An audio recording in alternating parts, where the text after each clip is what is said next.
جی حیات، بتایا گیا کہ گزشتہ روز نوشکی میں افسوسناک حادثہ ہوا، اس میں زخمیوں کو کراچی میں منتقل کیا گیا ہے۔ اس حوالے سے مزید تفصیلات دیجیے۔ جی بالکل، دیکھیں نوشکی میں پیش آنے والے افسوسناک واقعے کے زخمیوں کو وزیر اعلیٰ بلوچستان کی ہدایت پر خصوصی طیارے کے ذریعے کراچی منتقل کیا گیا ہے۔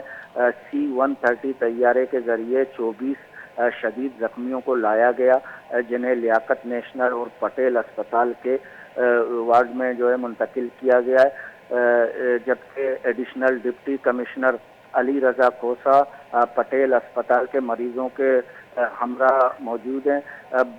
بدقسمتی سے ایک مریض دوران پرواز جان کی بازی ہار گیا، تاہم زخمیوں کو ہر ممکن علاج اور سہولیات فراہم کر رہے ہیں۔